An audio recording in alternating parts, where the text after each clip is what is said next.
普京决定不参加 G20 峰会，是否意味着泽连斯基赢了这一局？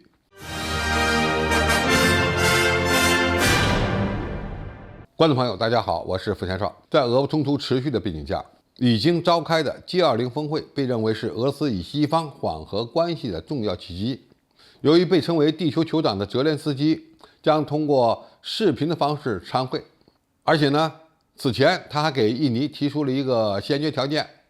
普京要参加，我就不参加。最终出现了印尼总统佐科发出普京不会参加峰会的感叹。从印尼的角度来看，他们是非常希望能够办好 G20 峰会的，更希望泽连斯基和普京都能同场出席。这将呢极大的提升印尼这个东南亚最大国家的国际影响力。为此，佐科曾经访问过基辅和莫斯科，并与泽连斯基和普京进行了面谈。如果俄乌的首脑都能够参加 G20 峰会，说起来呢也非常合理，因为这场峰会致力于经济和发展，而不是政治论坛。但是在11月份，佐科与普京通话时，却得到了比较模糊的回应。俄罗斯总统新闻秘书佩斯科夫在他们通话之后证实，普京将不会出席，而是由拉夫罗夫代替。如果普京能够出席 G20 峰会，与拜登是否会面就会成为最大的看点之一。乌克兰不是 G20 成员，而且泽连斯基凭借其俄乌冲突所带来的影响，希望将俄罗斯排除在 G20 峰会之外，以便其达成进一步对俄施压的目标。总体来看，普京不参加 G20 峰会的原因很简单。首先，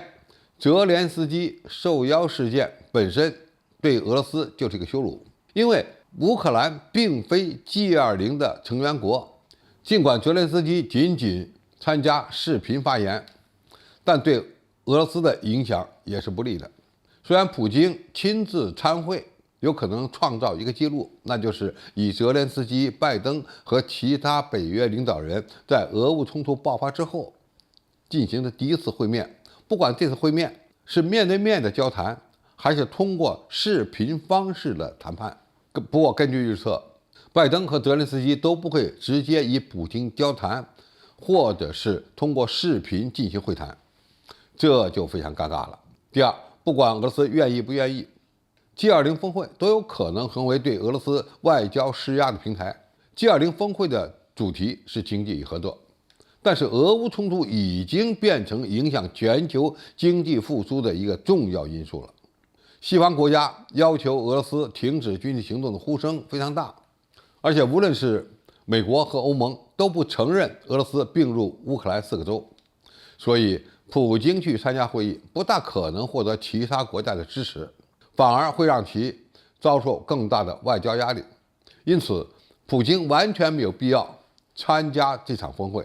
第三，俄罗斯与西方目前并不存在通过1-2次高峰会谈解决冲突的可能。从俄罗斯并入乌克兰4个州开始，再到泽连斯基下令永远不与普京谈判，俄罗斯与西方在和平谈判解决俄乌冲突的问题上几乎已经没有退路了。乌克兰军队不会放弃收复国土之战，俄罗斯也不会放弃新并入的领土。这场冲突只能用战争来解决。双方的和平谈判从目前的情况看显得有点多余。站在普京的角度，其实他早就决定不参与 G20 峰会。前一阵子的模糊说法，实际上仅仅是给印尼留点面子，做出一副很纠结的样子。俄罗斯不想参加，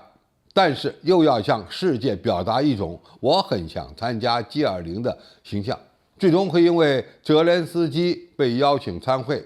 而导致俄罗斯决定普京不参加这场峰会。G20 峰会对俄罗斯而言可能是一个机会，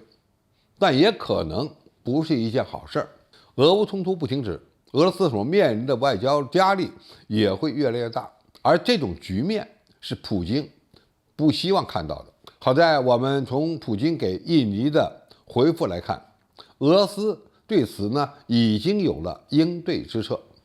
好，今天评述就到这里，谢谢大家收看，我们下期再见。